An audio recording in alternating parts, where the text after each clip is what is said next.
തിരുവോണം പടിവാതിക്കൽ എത്തി നിൽക്കെ ഉപ്പേരി വിപണിയിലും വൻ വിൽപ്പന.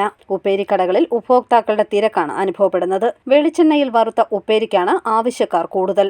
ഒപ്പം ശർക്കര വരട്ടിയും കളിയടയ്ക്കും വിൽപ്പന തകൃതിയായി നടക്കുന്നുണ്ട്. മുൻവർഷത്തേക്കാൾ ഉപ്പേരിക്ക് വിലവർധന ഉണ്ടായിട്ടുണ്ട്. 400 രൂപയാണ് കിലോയ്ക്ക്. എങ്കിലും വിലവർധന കണക്കിലെടുക്കാതെ ഉപഭോക്താക്കൾ വാങ്ങുന്നുമുണ്ട്. ഓണായതല്ലേ ഉള്ളൂ, ഇപ്പോൾ കുഴപ്പമില്ല, നല്ലതാണ്, കുഴപ്പമില്ല. വില അത്ര കാര്യമായിട്ടൊന്നുമില്ല.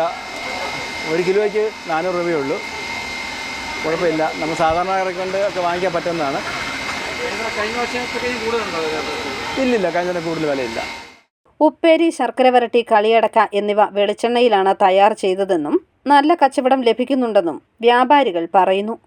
ഈ സീസണിൽ കച്ചവടമായി വരുന്നതുള്ളൂ. ഓണടുപ്പിച്ചിട്ട് ഇപ്പോൾ തിരക്ക് തുടങ്ങിയിട്ടുണ്ട്. ചിപ്സ് നമുക്ക് 400 രൂപയാണ്. വെളിച്ചെണ്ണയിൽ വറുത്ത ചിപ്സാണ്. പിന്നെ ശർക്കര വരട്ടി അതേ വിലയാണ്. കളിയടക്ക വരുന്നത് 250 രൂപ കിലോ. മസാല ഉപ്പേരിയുണ്ട്, പഴം വറുത്തുണ്ട്, ഏത്തപ്പഴം വറുത്തതുണ്ട്. ഡിമാൻഡ് നമ്മൾ ഇപ്പോൾ ഓണത്തിന് മെയിനായിട്ട് സാധാരണ ചിപ്സ് തന്നെയാണ്. ചിപ്സും ശർക്കര വരട്ടിക്കാണ് ഉപ്പേരി. ഏത്തക്കായുടെയും വെളിച്ചെണ്ണയുടെയും വില വർദ്ധിച്ചത് ഉപ്പേരിയുടെ വില കൂടാൻ കാരണമായിട്ടുണ്ട്. മസാല ഉപ്പേരിയും പഴം വറുത്തതും വിപണിയിലുമുണ്ട്. News bureau, Kottayam.